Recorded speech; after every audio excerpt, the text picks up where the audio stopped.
Buddy Jesus. You can thank the Renaissance. In the era before the Renaissance, Jesus was often depicted as a heavenly being. And it's not that artists couldn't depict people realistically. These were all stylistic choices to show that Jesus wasn't just any old guy. For example, they often depicted them with two different eyes to highlight both the heavenly and earthly senses of Jesus. By the Renaissance, they were trying to make Jesus relevant. And so you see these things like the marriage of Mary in a contemporary setting, or Jesus appearing to Mary Magdalene in a church. Given the amount of symbolism they were stuffing into these paintings, it made sense that you'd want to use contemporary items because the viewer wouldn't have to what is that thing? They would immediately know, for example, that Mary is reading her Book of Hours. And basically that's the point of Stephen Sawyer's painting, to make this relevant and easy for people to immediately understand. He's picked up clear stereotypes, tattoos, grubby apartment, chain smoking. He's added sort of Christian symbolism, like the skull is very often used to remind us that our time is fleeting, we should make good choices.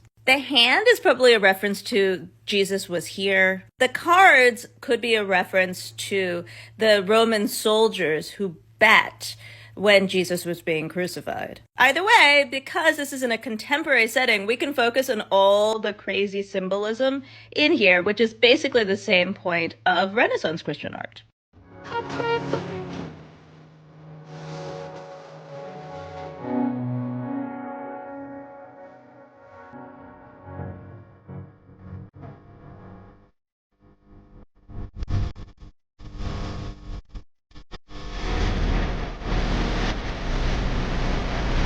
Pray that the fear inside would flee in Jesus' name.